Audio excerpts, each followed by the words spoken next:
Good afternoon, and you are with me, Aubrey Kalumpa. But first, a look at our top stories. The international community heaps praises on Malawi for its readiness to adopt technologies that is the achievement of most goals in the Malawi 2063 development plan.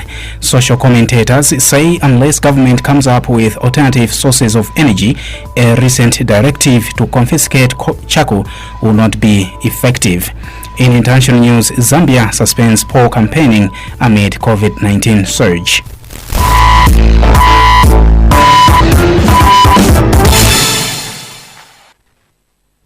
Those were the headlines, now the news in detail. The international community has heaped praises on Malawi for its readiness to adopt technologies that will ease the achievement of most goals in the Malawi 2063 development plan. The praises are being heaped following the official launch of Accelerator Lab by one of the country's key international development partner, the United Nations Development Programme, UNDP. The Accelerator Lab is aimed at ensuring that public institutions to have database tracking all developmental activities, including management of funds. In an interview with MIJ FM, Shijeki Komasbara, the UNDP's resident representative, stressed the need for leaders to capitalize on technological advancements as is being done by the rest of the world. Komasbara cited the dualization of roads and construction of state-of-the-art infrastructure as examples, signaling the country's interest in technology. Vision 2063 is Malawi's target to become middle-income country. For that to happen, all Malawians have to work harder, but not only working harder, but we have to work smarter. And for that, I know every Malawian has knowledge, has talents, can do something to find common solutions. That's the way we want to support Malawians, adding more values, accelerating development, so that over 50 years, you reach the goal of middle-income country by 2063. It is very important, I think, for everybody to realize that everybody has something to contribute. Everybody has some experience, everybody has knowledge, everybody has some hands-on skills. And if we bring those things together, we can find much better solutions for our daily problems. So it's very important that people tell themselves that they can do it. Shijeki Komasbara, resident representative for United Nations Development Programme. Meanwhile, Winford Masanjara, the Secretary for Economic Planning, Development and Public Reforms, said government is through the reforms program is enforcing the use of modern technologies that are crucial to various development blueprints aside from the Malawi 2063. This program is actually very crucial because here we are looking at an innovation accelerator lab. They are supposed to help identify people that have innovations and then accelerate the scalability of the innovations and help them in testing. They have a proof of concept and see if those innovations can actually be scaled up.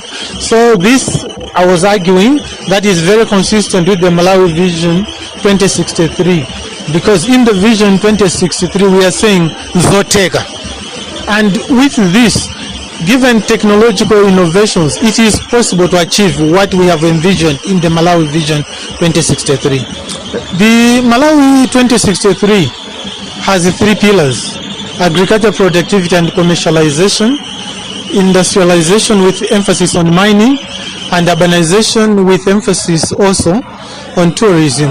So we have started right now. We have just developed the first 10-year implementation plan of the Malawi Vision. So this one will then take us from now up to the year 2030. And we are saying we have already started doing certain things, especially in the area of urbanization, because the government has made a commitment to dualize urban roads, and we are starting with Lilongwe. So in the next 3 years, we are going to dualize a number of roads in Lilongwe. And this budget that's in Parliament right now has made provision for the dualization of those roads as part of the Malawi Vision 2063. That is the voice of Winford Masanjara, Secretary for Economic Planning, Development and Public Reforms. Unless government comes up with alternative sources of energy, a recent directive to confiscate charcoal will not be effective. The observation from a social commentator, Emily Nkamanga, comes a few days after the Malawi Revenue Authority, MRA, directed all of its officers manning roadblocks to confiscate all forestry materials, including charcoal.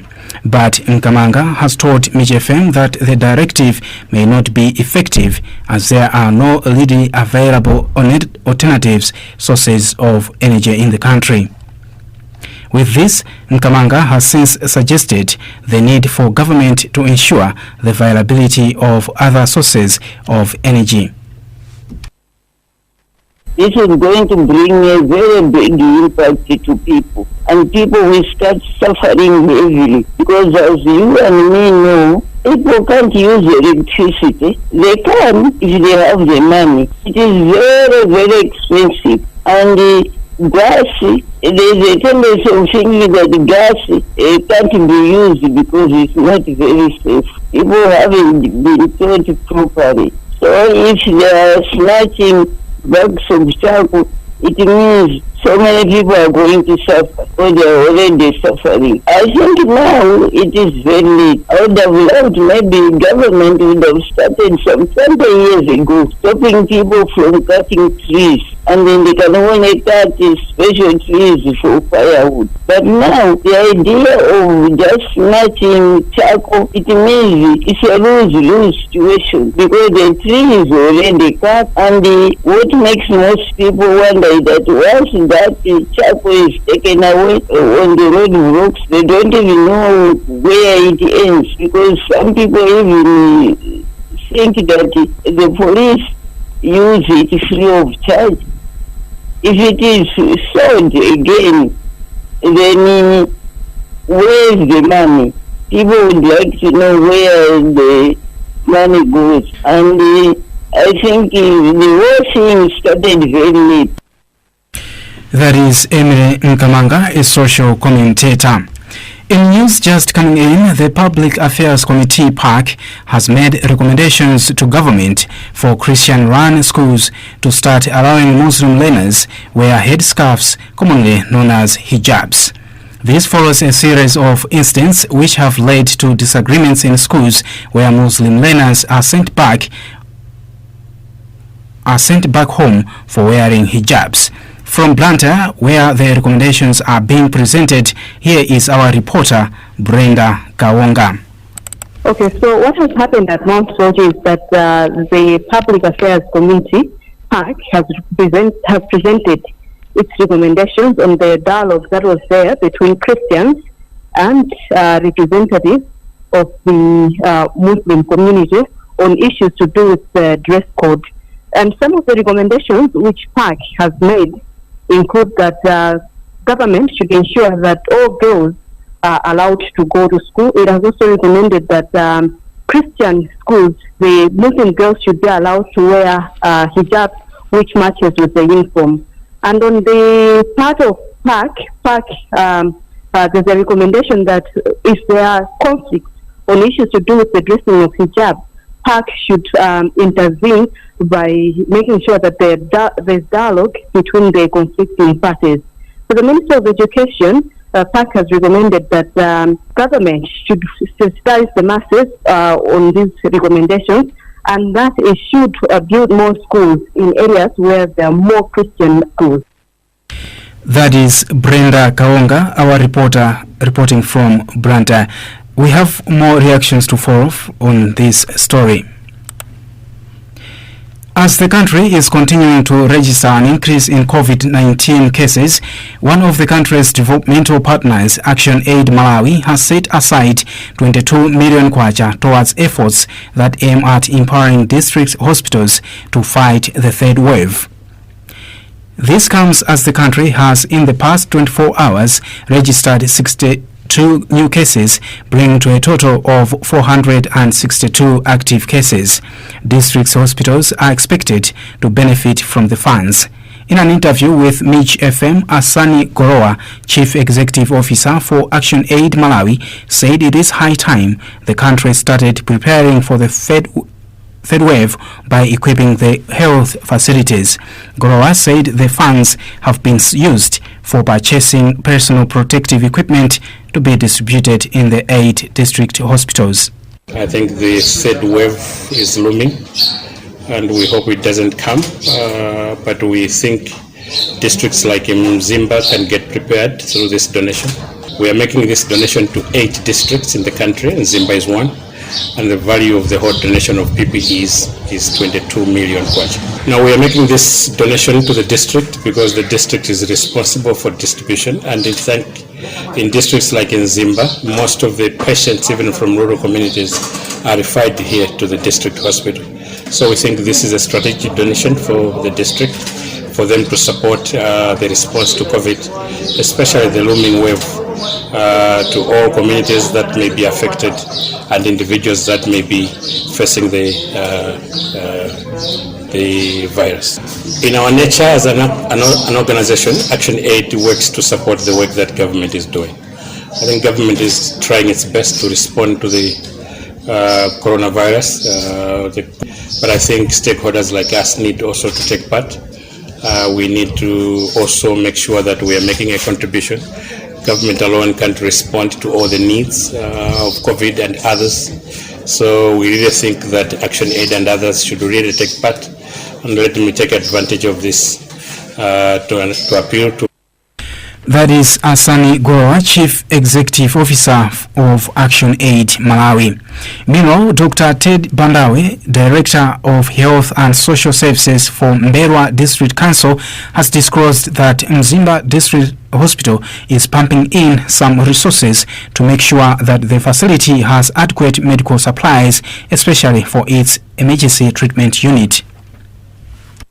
Mzimba District Hospital have got a number of challenges in terms of supplies and PPEs, to be specific, because these are consumables that day in, day out people are using them.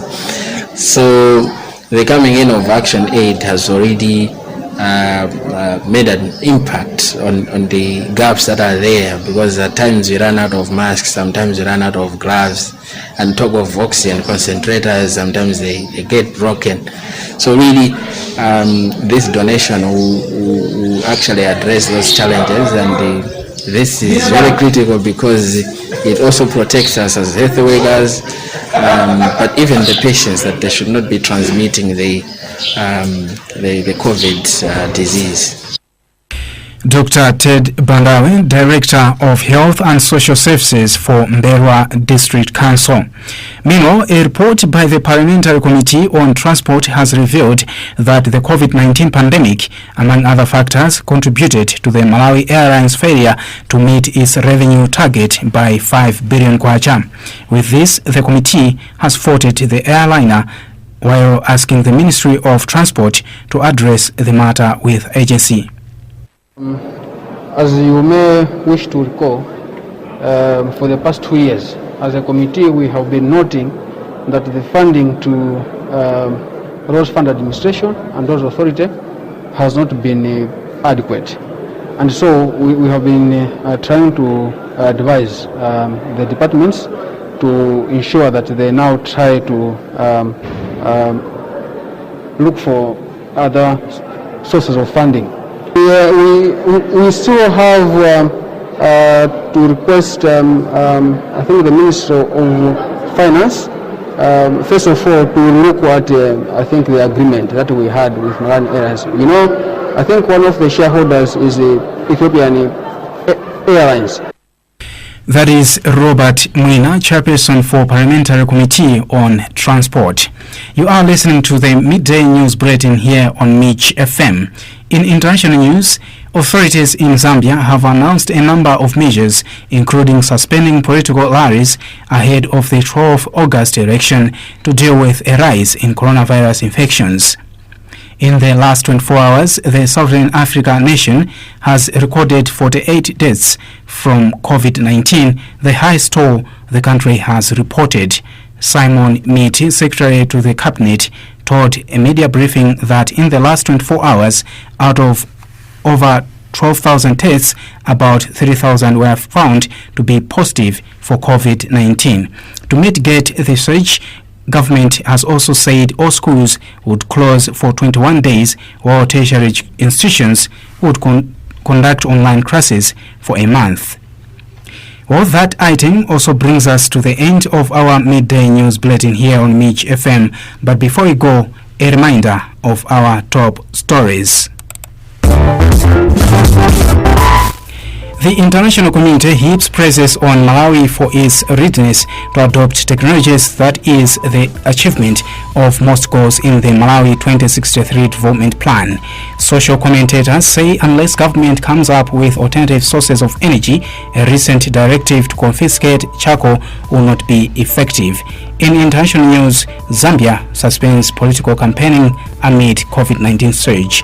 I am Obrey Kalumpa. Do have a good afternoon.